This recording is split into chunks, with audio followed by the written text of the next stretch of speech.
شروع اللہ کے بابرکت نام سے جو بڑا مہربان اور نہایت رحم کرنے والا ہے۔ کشتی دیر سے ڈاواڈول تھی، ایسے میں کوئی تدبیر کام نہیں آ رہی تھی۔ بھری ہوئی کشتی سمندر کے درمیان پہنچی تو ایک زبردست طوفان آ گیا۔ تمام لوگ اپنے بتوں کو پکارنے لگے۔ ان میں سے ایک شخص نے اللہ کو پکارا۔ مسافر حیرانی سے اس کو دیکھنے لگے کہ یہ مسافر کس اللہ سے دعا مانگ رہا ہے۔ طوفان بڑھتا رہا، کشتی کے ہچکولوں میں اضافہ ہوتا رہا، یہاں تک کہ ملا نے بلند آواز میں کہا، ساتھیو، مجھے افسوس ہے کہ ہماری کشتی اس حالت میں کبھی کنارے پر نہیں لگ سکے گی۔ ہمیں اپنے سامان کا بوجھ کم کرنا ہوگا۔ آپ سے گزارش ہے کہ اپنی جانیں بچانے کے لیے اپنا سامان سمندر میں پھینک دیں۔ مسافر مجبور ہو کر سامان سمندر میں پھینکنے لگے، لیکن بوجھ ہلکا ہونے کے باوجود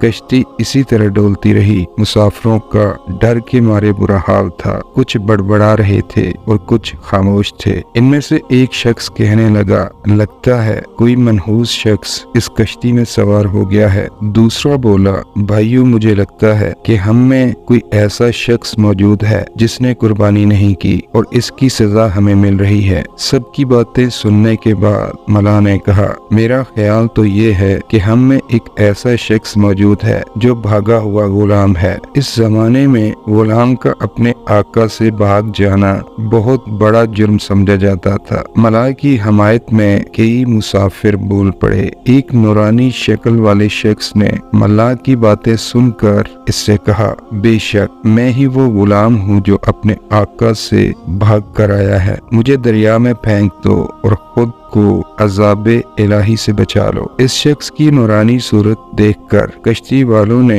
انہیں دریا میں پھینکنے سے انکار کر دیا، مگر اس کے مسلسل اصرار پر طے پایا کہ قرعہ اندازی کر لی جائے اور جس کا نام نکل آئے اسے کشتی سے باہر پھینک دیا جائے۔ ایک بار، دو بار اور پھر تیسری بار بھی اسی شخص کا نام بذریعہ قرعہ اندازی نکلا اور حجت تمام ہو گئی تو اس نے خودکشی سے دریا میں چھلانگ لگا دی۔ کشتی سے چھلانگ لگانے والے یہ شخص سیدنا یونس علیہ السلام تھے، جو اپنی قوم کی ہر درمی سے تنگ آ کر بستی چھوڑ آئے تھے۔ یونس علیہ السلام کی قوم بھی عجیب تھی۔ اللہ کے خاص بندے اور پیغمبر یونس علیہ السلام ان کی طرف نبی بنا کر مبعوث کیے گئے۔ انہوں نے ان تک اللہ کا پیغام پہنچانے میں کوئی کسر نہ چھوڑی، مگر وہ لوگ نہ جانے کس مٹی کے بنے ہوئے تھے کہ یونس علیہ السلام کی دعوت پر کسی ایک فرد نے بھی لبیک نہ کہا۔ یونس علیہ السلام جانتے تھے کہ پہلے بھی انبیاء